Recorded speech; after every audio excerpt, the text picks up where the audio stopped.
दोस्तों नमस्कार। जैसे पहले भैया स्वागत है आप सबका इस वीडियो पे। दोस्तों जैसा कि आपको थंबनेल देखकर पता लग गया होगा, ये वीडियो बहुत इंपॉर्टेंट होने वाली है, तो वीडियो को अंत तक देखिएगा ताकि कोई इंपॉर्टेंट पार्ट आपका छूट ना जाए।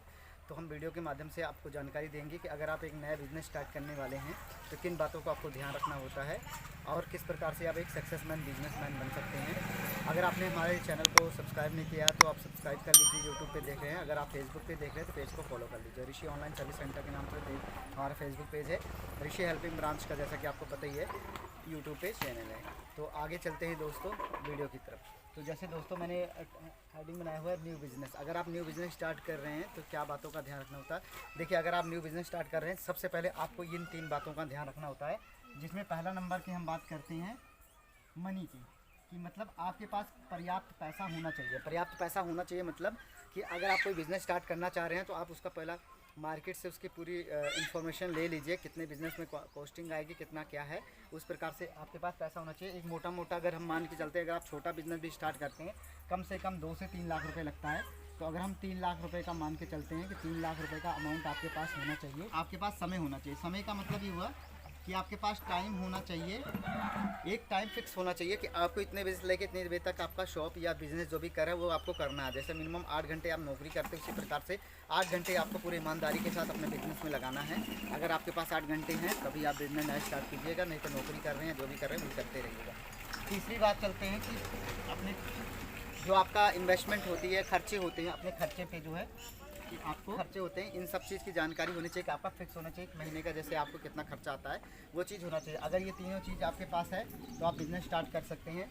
अब मैं आपको एक छोटी सी जानकारी उदाहरण के हिसाब से दे रहा हूँ कि आप किस प्रकार से बिज़नेस कर सकते हैं। देखिए, सबसे पहले अगर हम लेते हैं मनी, मान लीजिए आपने 3 लाख रुपए का इन्वेस्टमेंट किया है किसी भी बिज़नेस में, या कोई छोटी सी आप दुकान खोलते हैं, उस दुकान में आपने 3 लाख रुपये लगा दिया है। आपको 8 घंटे डेली दुकान खोलना है। अपना जो भी रूटीन टाइम है, जो भी आपका फिक्स टाइम है, उसके अकॉर्डिंग 8 घंटे टाइम खोलिए।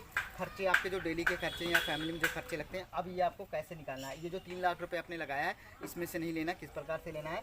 आपको जो है 3 साल का टाइम लगाना पड़ेगा। बिजनेस, कोई भी बिजनेस स्टार्ट करते हैं कम से कम 3 साल का टाइम लगता है उसको स्ट्रगल करने में, क्योंकि देखिए 1 साल लग जाता है लगभग आपका कस्टमर बनाने में, फिर अगला जो साल होता है वो आपका फिर प्रॉफिट से स्टार्ट हो जाता है। तो आपको 3 साल सबसे पहले तो अपने बिजनेस में से पैसा जो भी आप इनकम करते हैं उसको खर्च नहीं करना है, उसको उस पैसों का आपने सिर्फ बिजनेस में ही लगाना है। ये नहीं है कि अगर आप 100 रुपये कमाया तो उसको खर्चा कर दीजिए। अगर आप 3 साल ये कर लेते हैं तो आप एक पक्का लखपति बिजनेसमैन हो जाएंगे, सक्सेसफुल बिजनेस हो जाएंगे, 100% गारंटी है। अब एक उदाहरण हम लेते हैं, मान लीजिए आपकी किसी भी चीज़ की शॉप है या कोई भी दुकान है आपकी, तो आपके प्रॉफिट, अभी जैसे नया दुकान खुला है तो इतनी जल्दी आपके ग्राहक भी नहीं बने हैं, आपके प्रॉफिट भी इतना जल्दी नहीं आएगा। फिर भी हम मान के चलते हैं, मान लीजिए 100 रुपये आपको अगर बचत होती है पर डे अगर आपकी 100 रुपये बचत होती है, इस 100 रुपये को आपने क्या करना है, इसको सेव करना है।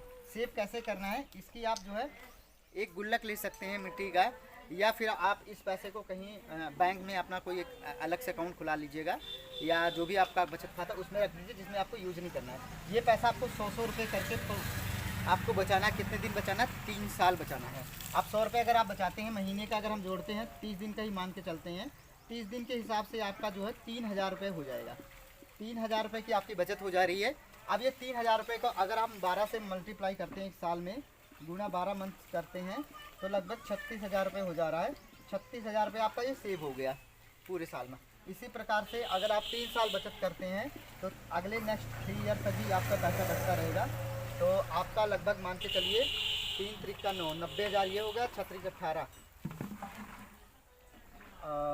आपका 1 लाख लगभग 8,000 रुपये करीब आपका पैसा बच जाता है। ये पैसा आपका सेविंग हो गया। अब आपका 3 साल हो चुका है, आपको पैसा एक तो आपने अपने शॉप में से खर्चा नहीं करना है, या बिज़नेस जो भी किया उसमें से खर्चा नहीं करना है। डेली आपका 100 रुपये अगर है मिनिमम मान के चलते अमाउंट, इतना पैसा आपके पास 3 साल में इकट्ठा हो जाएगा। अब 3 साल का टाइम भी हो गया, आपके ग्राहक भी बन चुके हैं, आपकी सेलिंग भी बढ़ गई है, आपको सब कुछ जानकारी हो गई है। अब आप अपने बिजनेस में से जो भी आपके डेली के खर्चे वो अपना निकाल सकते हैं। और ये पैसा अगर आप चाहें तो 100 रुपये ऐसे बचाते रहेंगे, आगे आपका बचत होता रहेगा, आपका पैसे भी बचते रहेंगे, आपकी शॉप भी चलती रहेगी। और कभी भी इस बात का हमेशा ध्यान रखिएगा, कभी भी अगर आपने बिजनेस किया है तो उसमें का पैसा आप खर्चा मत कीजिए। डेली के खर्चे जो आपके घर के खर्चे हैं या आपके पर्सनल जो खर्चे, उसमें से बिजनेस में से पैसा मत लीजिए, क्योंकि अगर आप लेंगे तो आपकी दुकान टूट जाएगी। मान लीजिए 3 लाख रुपए इन्वेस्टमेंट किया, इसी में से अगर आप लेंगे, कई दिन ऐसा भी हो सकता है कि हो सकता है अगर आपने कोई दुकान खोली तो आपकी बोहनी भी ना हो, ऐसा भी हो सकता है, या हो सकता है 10 रुपये 20 रुपये 50 रुपये की भी कमाई। लेकिन आपको ये मान के रखना, तो अपना पैसा आप खर्चा मत कीजिएगा। जब आप ऐसा करेंगे तो आप एक सक्सेसमैन पर्सन हो जाएंगे। क्योंकि हम लोग करते हैं क्या, हम गलती क्या करते हैं, मैं अपना एक एक्सपीरियंस के हिसाब से बताता हूँ। मेरी भी एक शॉप है, तो इसमें मैंने क्या किया था, स्टार्टिंग में ही जो डेली के खर्चे होते हैं, हमारे फैमिली के जो खर्चे होते हैं, तो मैं अपने दुकान में से ही पैसा खर्चा करना स्टार्ट कर दिया था। जिससे ये हमारे दिक्कत होती है कि हमारा बजट जो होता है वो टूट जाता है, क्योंकि उसी पैसे से आपको कमाना है, सीधी सी बात है। तो आप जो है इतना मान के रखिए, अपने माइंड सेट में कर लीजिए कि अगर आप बिज़नेस करने वाले हैं या कोई दुकान खोलने वाले हैं, तो सबसे पहले आपके पास 3 साल का पैसा होना चाहिए। 3 साल का पैसा मतलब कि आपका जो डेली का खर्चा, क्योंकि आपको इतना आइडिया तो हो गया होगा कि आपके पर डे कितना खर्चा होता है, महीने में कितना खर्चा हो रहा है पैसा, तो उस प्रकार से आप 3 साल में कितना आपका खर्चा होगा उतना पैसा आप पर्याप्त रख लीजिएगा, ताकि आपका जो इन्वेस्टमेंट पैसा है उसमें से आप पैसा ना ले सको। तो आपको ये आप सक्सेसमैन पर्सन हो जाएंगे। आशा करता हूँ आपको वीडियो बहुत अच्छी लगी होगी। अगर वीडियो अच्छी लगी तो आप कमेंट कीजिएगा, लाइक कीजिएगा, और वीडियो को आगे भी शेयर करना मत भूलिए दोस्तों। और चैनल पे नए हैं तो सब्सक्राइब कर लीजिए। Thank you so much for watching this video दोस्तों, फॉलो करते रहिए।